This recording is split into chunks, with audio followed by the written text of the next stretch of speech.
Porto 360. Apoio Modal GR.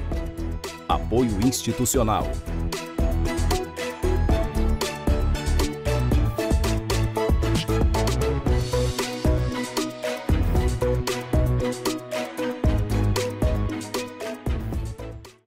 Olá, está no ar Porto 360, o nosso espaço semanal para que possamos debater assuntos importantes em relação aos portos internacionais, portos do Brasil e principalmente em relação ao Porto de Santos. Essa semana quero abordar um tema extremamente importante, não só para o setor portuário, mas também para o nosso país. Nós vamos falar da Lei Geral de Proteção de Dados. E para isso tenho 3 convidados especiais. Meu primeiro convidado da semana é Júlio Velasco, que é especialista em proteção de dados na Deep World. Júlio, obrigado pela tua presença aqui com a gente. Obrigado, Maxwell. Um prazer enorme estar aqui. Nossa segunda convidada da semana é a gerente jurídica lá na Deep World, Juliana Bambini. Doutora, obrigado pela presença, que prazer enorme ter aqui você juntamente conosco. Eu que agradeço, o prazer é todo meu. Muito bom ter essa oportunidade, esse convite para a gente poder falar sobre a LGPD, a Lei Geral de Proteção de Dados, e a implantação no ambiente corporativo e compartilhar essa experiência que a gente vem tendo aí desde o último semestre de 2019. Tema muito importante para o setor portuário e é por isso que eu trouxe 3 especialistas neste programa. Meu terceiro convidado vem de maneira remota, é o doutor Heitor Miranda, que é sócio do escritório de advocacia Cortez, Rizzi e Miranda. Doutor Heitor, obrigado pela tua presença aqui com a gente, mesmo que remotamente. Obrigado, Maxwell. Eu gostaria de estar aí com vocês, mas são tempos complicados, né? Acho essencial a oportunidade que vocês colocaram da gente discutir um tema tão difícil, né? Não é um tema simples, mas um tema tão importante, como você colocou, não somente para o setor portuário, mas para todas as empresas do Brasil. Doutor Heitor, quero começar pelo senhor, se o senhor me permitir, até porque a gente precisa esclarecer para essa audiência enorme que nós temos o que é a Lei Geral de Proteção de Dados. O senhor poderia esclarecer para nós o que é a lei e por que da lei? Legal, Maxwell. Eu vou começar então na ordem contrária, tá? Eu vou falar primeiro do porquê da lei, porque eu acho que isso ajuda a gente a entender um pouquinho o que é a lei, né? Então a gente vive hoje num contexto, tá? A gente, digo, a sociedade, a economia, onde os dados pessoais circulam de uma forma muito rápida, né? Toda a economia depende hoje do fluxo desses dados pessoais, as transações que a gente faz no dia a dia depende da troca dessas informações, tá? Isso vinha acontecendo de uma forma pouco regulada no Brasil, fora do país isso já era regulado, tá? Na União Europeia, principalmente, a gente já tinha uma regulação muito forte em relação ao tema, e o Brasil começou a sentir falta de uma legislação que regulasse a forma como a gente utiliza os dados pessoais das pessoas, né? Então, esse é o porquê da lei, a gente precisa regular o fluxo desses dados, tá? Não se trata de proibir a utilização dos dados pessoais, isso é muito importante esclarecer, tá? A ideia da lei não é proibir nada, a ideia da lei é trazer regras de como fazer de uma forma adequada, isso é super importante, dessa forma fomentar também a atividade econômica e o desenvolvimento das esferas sociais em que a gente vive, né? E aí, então, o que é essa lei, tá? Aí sim a pergunta. Ela é uma lei que cria uma série de direitos para as pessoas que têm dados pessoais, todo mundo tem dados pessoais, né? O seu nome é um dado pessoal, o seu CPF é um dado pessoal, o seu endereço é um dado pessoal. De certa forma, todo dado que te identifique é um dado pessoal seu, tá? E essa lei cria uma série de direitos para você, Maxwell, para mim e para todas as pessoas em relação aos dados pessoais que nos dizem respeito, tá? Em contrapartida, essa lei também cria uma série de obrigações e cria responsabilidades para as empresas, para o governo, para o Estado, para a administração pública de forma geral, enfim, para quem quer que esteja utilizando esses dados pessoais como parte de suas atividades, né? E um ponto importante da gente mencionar, acho que já vale a pena abrir falando sobre isso, né, é que a gente tem uma lei geral de proteção de dados pessoais, tá? LGPD significa isso, o G ali significa geral. E esse geral, ele não é trivial, né? Isso significa que essa lei se aplica a todo mundo, né? Então não se aplica somente aos titulares que sejam consumidores. Se aplica também aos empregados das empresas, porque as empresas processam dados dessas pessoas, né? Elas se aplicam, por exemplo, às pessoas que acessam um determinado prédio como visitantes. Então, se eu hoje tivesse ido aí presencialmente até a sede de vocês, eu teria me identificado na portaria, vocês teriam coletado alguns dados meus e vocês teriam uma série de obrigações de cuidar desses dados da forma adequada, tá? Então, é muito importante a gente entender que essa lei se aplica de forma geral. E é por isso que ela não se aplica somente ao porto, não se aplica somente às empresas de internet, ela se aplica a todas as empresas no Brasil. Bastante curioso, até porque uma das grandes perguntas que eu tinha era como aplicar, né, a lei geral, e você colocando a letra G, isso demonstra de forma bastante clara a importância e relevância dessa lei. Doutora, eu preciso te perguntar, qual é o desafio de implantar isso dentro de um terminal de containers? Por que implementar e como implementar? Qual foi o grande desafio disso? Tá. A gente enfrentou alguns desafios aí. O primeiro deles, eu acho que foi a falta de um conhecimento aprofundado sobre a matéria, né? De alguém interno ali na empresa que conhecesse de forma aprofundada a LGPD e a sua aplicabilidade. Então, a gente começou um trabalho de capacitação interno, a gente fez alguns cursos, enfim, online, remoto, a gente participou de várias palestras e seminários. Em uma dessas oportunidades, a gente conheceu o Cortez Cis e Miranda, conheceu o Heitor. Foi um seminário promovido por um outro escritório parceiro nosso e a partir do momento que a gente conheceu, acendeu aquele alerta e ao mesmo tempo a gente ficou tranquilo porque o que a mídia trazia, o que a gente pesquisava era que seria impossível aquela implantação, que é muita coisa, ou que várias das nossas atividades deveriam, enfim, parar ou a gente deveria fazer de uma outra forma completamente diferente e eles trouxeram isso de uma forma muito mais simples. E aí isso chamou a nossa atenção, então para combater aí essa falta de um conhecimento aprofundado fora a capacitação interna, eu acho que foi essencial essa parceria com um escritório de fato especialista no assunto. E fora isso, a gente criou também um comitê multidisciplinar no terminal. Então a gente identificou as áreas onde a gente entendia que haveria a maior entrada de dados pessoais e com base nisso a gente convidou pessoas-chaves ali para fazer parte desse comitê e para que a gente pudesse, enfim, trocar figurinha e fazer seguir com todo o processo de implantação. A empresa, de alguma maneira, doutora, ela pode ser penalizada? Existe multa para isso? Ou seja, caso não cumpra alguma obrigatoriedade da lei, a empresa ela pode ser penalizada em virtude disso? Existem penalidades e penalidades graves e sérias com um alto impacto econômico. Né? A penalidade ela está postergada, ela começa a partir de 1º de agosto de 2021. Então as empresas hoje elas não podem ser penalizadas, mas a partir do 1º de agosto elas podem ser penalizadas. Exato. Embora a lei já esteja em vigor, embora todas as empresas já tenham o dever de estar em conformidade com os termos da lei, a penalidade, a aplicabilidade de uma sanção, enfim, com impacto econômico, ela é a partir de 1º de agosto de 2021. Então a gente tem um espaço aí para melhorar ainda mais o nosso processo de adaptação. Claro. E acho que falando Eu li algo em torno de 50 milhões, a multa pode chegar a essa volúpia, se a gente pode dizer dessa maneira, doutora? 50 milhões, sim, e por infração, correto, Heitor? Isso, exatamente. Então a gente tem aí, na verdade, um valor de multa que é alto. Na verdade, 50 milhões acaba sendo um teto, isso vai variar também de acordo com o que a empresa fez para mitigar um eventual dano, quão avançada a empresa está dentro de um processo de adequação. Por isso também é muito importante que as empresas não fiquem paradas, né? Quanto mais elas fizerem para estarem adequadas, mais isso também pode contar na hora de mitigar o valor de uma multa, né? Mas é exatamente isso. Vale mencionar, tá, aproveitando, que apesar das multas não estarem em vigor, tá, as empresas elas podem ser responsabilizadas. Então isso não evita que a empresa, por exemplo, seja acionada judicialmente na esfera civil para pagar um eventual dano que ela tenha sofrido, tá? Então, assim, as pessoas se confundem um pouco, às vezes, dizendo a multa só começa a valer a partir de 1º de agosto. Mas pode ser que judicialmente você responda por algum dano que você tenha causado.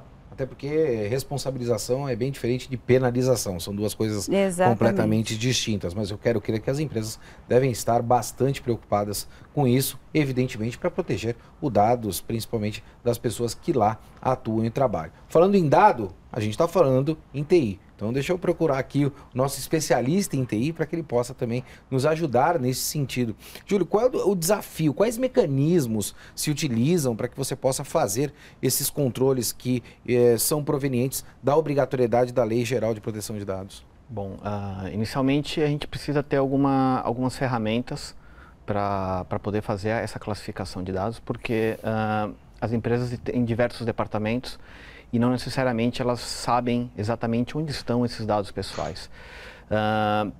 Normalmente a gente faz algum tipo de entrevista em cada departamento para que eles nos passem essas informações, mas não necessariamente toda essa informação é 100% válida. Então a gente tem ferramentas de mercado que fazem a rastreabilidade toda dentro de um servidor de arquivos, dentro de todos os sistemas que estão dentro da empresa, para que eles consigam verificar algum dado pessoal, nome, CPF, RG, endereço, e a gente consiga ter essa informação de prontidão caso ocorra algum problema. Essas ferramentas, Júlio, são ferramentas gratuitas ou são ferramentas pagas? Você, evidentemente, precisa contratar esse tipo de prestação de serviço para implementar dentro da empresa?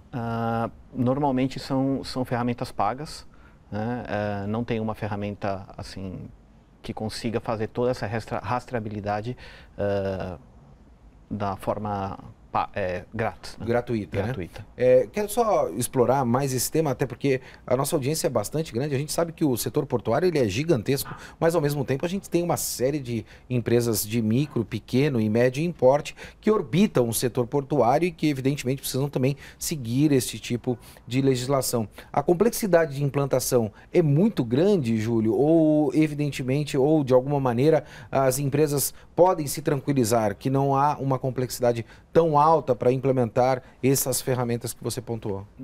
Não é complexo, né? É mais trabalhoso, principalmente para empresas grandes como a nossa, né? Porque são diversos departamentos, diversos setores, diversas localizações onde está o dado pessoal. Para empresas pequenas, normalmente eles têm um banco de dados único, têm algumas planilhas, alguns documentos físicos em papel, que eles conseguem fazer algum tipo de mapeamento e encontrar essas informações de forma mais fácil. Doutor Heitor, deixa eu chamar o senhor novamente, até porque o senhor é especialista na legislação e aí começou a me surgir uma série de dúvidas aqui em relação a essa questão da proteção de dados. Em 2020 foi um ano de pandemia, enfrentamos um ano completamente atípico, né? E evidentemente, remotamente, começamos a nos utilizar de uma série de mecanismos que antes não utilizávamos e isso evidentemente cada vez mais expôs os nossos dados na internet e no mundo digital de um modo geral. De que maneira as pessoas podem, de alguma maneira, se tranquilizar em relação a esta questão, uma vez que todo mundo fez muita compra, todo mundo começou a acessar uma série de sites de maneira online, doutor? Eu acho que a própria vigência da Lei Geral de Proteção de Dados é que traz essa tranquilidade no primeiro momento, né? O que a lei faz é colocar uma série de regras, e aí são regras mais abertas, tá? A lei não vai dizer exatamente que você tem que usar o sistema de segurança A, B ou C, né? A lei deixa isso de forma mais aberta. Mas, por outro lado, ela cobra de você que tenha sistemas de segurança, né, que sejam efetivamente capazes de proteger os dados pessoais.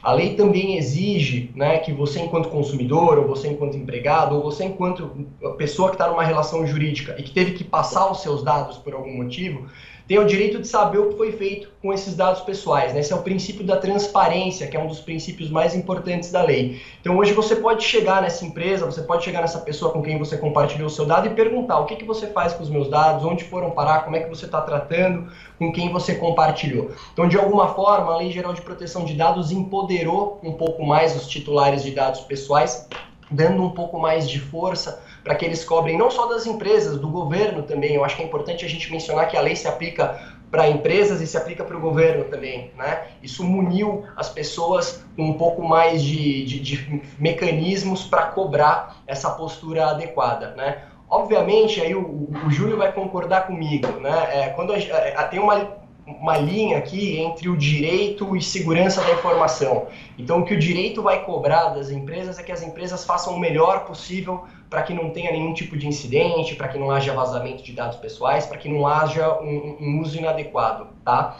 Do outro lado, segurança da informação é algo sempre frágil, né? O pessoal está sempre correndo atrás das melhores tecnologias, o pessoal está correndo sempre atrás dos melhores processos, mas isso não é infalível, tá? Então a gente precisa ter também essa visão de que a Lei Geral de Proteção de Dados, ela não vai impedir de forma absoluta que aconteçam esses tipos de incidente. A gente continua no risco enquanto troca dados pessoais no nosso dia a dia, né? Você tem total razão, Maxwell. Agora, durante a pandemia, porque a gente parou de sair de casa e fez tudo eletronicamente, a gente se expôs mais nesse sentido, a gente está em risco, né? Mas, por outro lado, as empresas têm uma obrigação agora legal, né, prevista mesmo em lei, de cuidar de forma adequada dos nossos dados pessoais, inclusive em termos de segurança.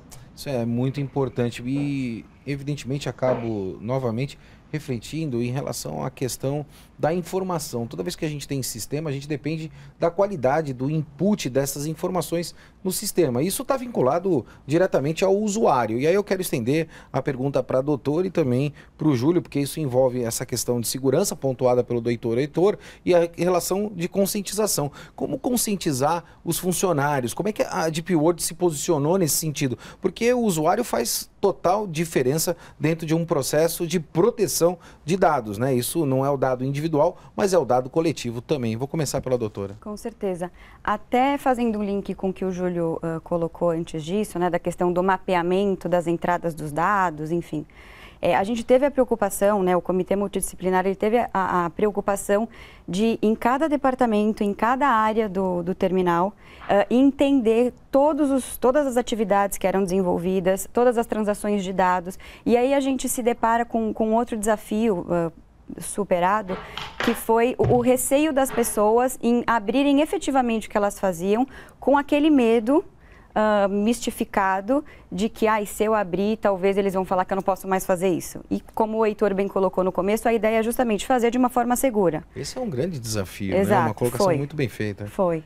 Então, a gente explicou, a conscientização ela já começou aí, né, no momento dessas entrevistas, dos questionários, a gente planilhou tudo, a gente mapeou todas as entradas de dados, o que acaba subsidiando o TI para uma atuação mais focada nas entradas que a gente já tem mapeado, né? E essa conscientização, ela é contínua, né? Sim. O processo de capacitação e de conscientização, ele é contínuo porque o processo, ele é vivo. Então, toda vez que existe uma nova atividade, um novo, enfim, uma nova campanha ou qualquer atividade nova que a DPW venha desenvolver, a gente precisa mapear isso, a gente precisa seguir um relatório de impacto, ver se tem risco de vazamento, se não tem, qual é esse risco, como mitigar. Então, é algo de fato vivo. E justamente por ser vivo e por essa conscientização ela ser constante, a gente já deu início nos treinamentos. A liderança ela foi treinada num primeiro momento. Isso é um ponto super positivo, que a gente teve engajamento da liderança desde o D0 do projeto de implantação. Isso foi muito bacana.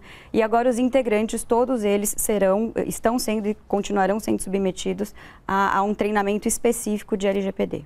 Doutora, é uma mudança clara de cultura, a gente pode dizer desta maneira? Sim, com certeza. É uma questão cultural.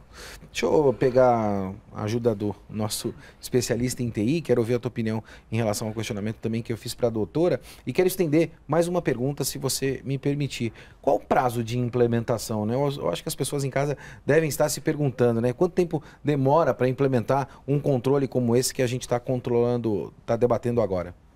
Bom, com relação ao que a Juliana comentou, os usuários, eles têm que é uma mudança de cultura. O usuário, ele não tem, ele guarda muita informação privada dele, no computador dele, no notebook dele, e às vezes não sabe como vai distribuir essa informação. Então, ele não sabe como controlar e não sabe o que está sendo distribuído. Então, essa foi a ideia, que a gente fez um mapeamento entre os departamentos para poder identificar isso. Né? E com as ferramentas a gente consegue apoiar para poder identificar aonde estão todos esses itens. Né? E o treinamento vai para conscientizar mais ainda o usuário, que a ideia não é a gente estar cercando o usuário para que ele não tome alguma ação ou não distribua o dado. E sim para ele ter um controle para saber aonde está o dado pessoal, aonde ele está enviando esse dado, para quem que ele está enviando. É uma conscientização. O controle será feito por nós E caso haja algum tipo de incidente, nós teremos esse controle e nós informaremos a Agência Nacional de Proteção. Prazo de implementação de um controle como esse? O prazo de implementação, ele varia de empresa para empresa. Para nós, ele demorou em torno de 1 ano, né? Desde o dia 0 até agora, o final do ano, a gente fez provavelmente cerca de 1 ano de implantação. Desde negociações, conversas. Todo dado hoje movimentado dentro da Deep World, ele é controlado pela área de TI? Ele é controlado. Hoje ele é controlado. Mais que controlado, acho que ele também é rastreado. Isso. Né? Porque como o Heitor colocou, a gente não fica livre de um incidente, porque, claro, enfim, é uma pessoa, um ser humano ali manipulando os dados.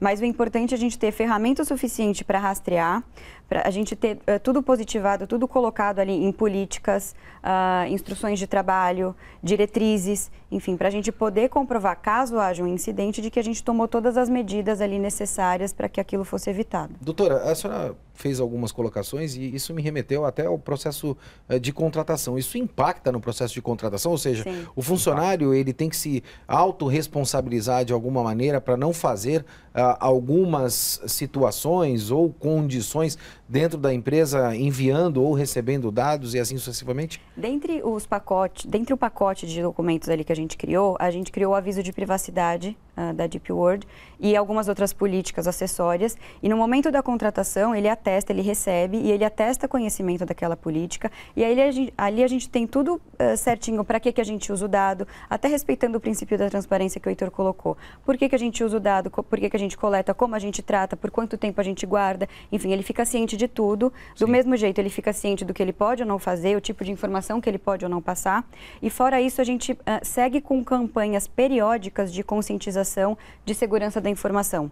Então, a gente até concluiu uma agora em dezembro. Todo mês de dezembro, a gente disparava e-mails menos técnicos, enfim, né, mais atrativos, assim, para que os integrantes conhecessem e se interessassem mais pelas nossas políticas de segurança da informação, política de proteção de dados pessoais. Enfim, é algo, como eu disse, é algo contínuo. Doutor Heitor, deixa eu chamar o senhor, já que o senhor é o especialista, eu já comecei a ficar com receio aqui, já não vou enviar mais nada a partir de hoje e também não quero receber mais nada. E vou te fazer até essa solicitação, se você me permite. O que pode, o que não pode, doutor? Vamos lá, eu acho que você não precisa adotar uma postura tão rígida assim, tá? Voltando para o meu primeiro comentário aqui no programa. A ideia da Lei de Proteção de Dados foi criar regras para que esses dados possam circular, né? Para que possa existir um fluxo de dados. Se esses dados não circularem, a economia também não se movimenta, né? Vou te dar um exemplo. Na hora em que você fez um churrasco com os amigos no final de semana, vocês vão dividir a conta ali. Obviamente você vai ter que passar os seus dados bancários ou agora o seu Pix, né? Você vai enviar ali a sua chave de Pix para os seus amigos para eles poderem fazer um pagamento para você. Esse é só um pequeno exemplo do porquê que a gente precisa efetivamente compartilhar dados no dia a dia, tá? Então eu não acho que você precisa parar simplesmente ou de compartilhar ou de receber. Mas você tem razão quando você diz que a gente precisa ficar um pouco mais atento em relação a isso. Uma primeira recomendação é escolha melhor as empresas para as quais você quer, com as quais você quer manter uma relação e com quem você quer compartilhar o seu dado, né? Hoje eu sou mais cuidadoso, a minha esposa é mais cuidadosa e as pessoas do meu entorno são mais cuidadosas, né? Na hora de escolher um prestador de serviço de internet, na hora de escolher um website no qual vai comprar, se o site não te parece muito seguro, você para e se pergunta, poxa, mas por que eu vou inserir os meus dados nesse site, né? Existiu um tempo onde a gente abria contas em vários sites ou em várias empresas, né? Hoje a gente se policia um pouco mais sobre essas coisas, para quem que eu estou mandando dado, para que eu preciso mandar, são perguntas relevantes, né? Outra forma de se policiar, e isso é super importante, as empresas vão ter que se acostumar a isso, né? Quando você recebe uma chamada, por exemplo, de telemarketing, ou você está ali tratando de alguma coisa, às vezes a pessoa te pede muita informação. Você tem total direito de virar para aquele atendente e perguntar, mas espera aí, por que você precisa de todas essas informações? E o atendente hoje é obrigado a te informar o porquê que ele precisa dessas informações. Porque tem um outro princípio importante na lei, que é o princípio da finalidade, que diz o seguinte: Agora, para tratar dado pessoal, a empresa precisa ter uma finalidade, né? E ela precisa saber comunicar essa finalidade. Então, assim, eu acho que um cidadão mais consciente de que ele tem esses direitos hoje, né, e que saiba exercer esses direitos na praça, fica um pouco mais resguardado. Max, você não precisa simplesmente parar de se comunicar com as pessoas, pode continuar com todo o cuidado do mundo, transitando aí informações desde que de forma segura. Eu particularmente fiz esse comentário porque, evidentemente, as pessoas que possivelmente estão assistindo o nosso programa talvez tenham a mesma preocupação que inicialmente eu a tive, né, de começar a compartilhar esses dados e informações e assim sucessivamente. Mas a gente sabe que a gente vive num mundo tecnológico e, evidentemente, isso não vai acontecer. Isso foi um modo provocativo de o doutor Heitor trazer para nós mais informações em relação a esse tema extremamente importante. Infelizmente, a gente está chegando ao final do nosso programa, mas antes eu quero provocar aqui a doutora novamente, se a doutora me permitir. Doutora, aqui o Porto 360 é uma aula, né? Eu semanalmente aprendo aqui com uma série de pessoas e a gente está debatendo muito hoje no setor portuário relações de Port Community System, ou seja, integração de inúmeros sistemas. E isso, evidentemente, pode ter impacto em relação a essa questão da Lei Geral de Proteção de Dados. A Deep World está se preparando para isso, está olhando esse cenário e de que maneira, né, evidentemente, a Deep World vai gerir estas situações tecnológicas que a gente tem num mundo tão moderno e disruptivo como a gente vive atualmente. Sim. A gente tem essa preocupação, não só com o compartilhamento de sistemas, mas com todos os nossos fornecedores, prestadores de serviços, clientes, enfim. A gente tem essa preocupação hoje de aditar todos os nossos contratos para que conste uma cláusula específica referente à Lei Geral de Proteção de Dados e aos cuidados e às responsabilidades que cada uma das partes tem. Isso não vai ser diferente com o compartilhamento de sistemas, né? É claro que, como a lei ela é geral e ela se aplica a todas as empresas, a gente espera que, na medida em que a gente vá interagindo com outras empresas, sim, que elas tenham e já tenham adotado os mesmos cuidados que a gente. Porque a relação é bilateral, né? Exato. Quando a gente fala de compartilhamento de dados, exato. Né? Então ficaria muito mais a tendência é que fique muito mais fácil, né? Então a gente tem essa situação mapeada, mas a gente não identifica como um grande gargalo hoje, na medida em que a gente espera que de fato eles também, enfim, todos os nossos parceiros aí estejam em conformidade com a lei. Felizmente a gente chegou ao final do nosso programa e eu quero muito agradecer, Júlio, tua presença aqui com a gente, que prazer enorme ter você, trazendo informações técnicas em relação a esse tema que é tão importante. Muito obrigado pela tua presença juntamente aqui conosco. Obrigado, Maxwell, obrigado por participar aqui do seu programa. Quero agradecer também a presença da doutora Juliana, que contribuiu de forma bastante significativa com o nosso programa dessa semana. Doutora, obrigado pela presença, que prazer enorme te ter aqui. Já quero estender o convite aos três, quero vocês aqui também na temporada 2021 do Porto 360. Com certeza. Muito obrigado, doutora. Com certeza. Muito obrigada, o prazer foi todo meu, foi muito, muito bacana e agregador estar aqui.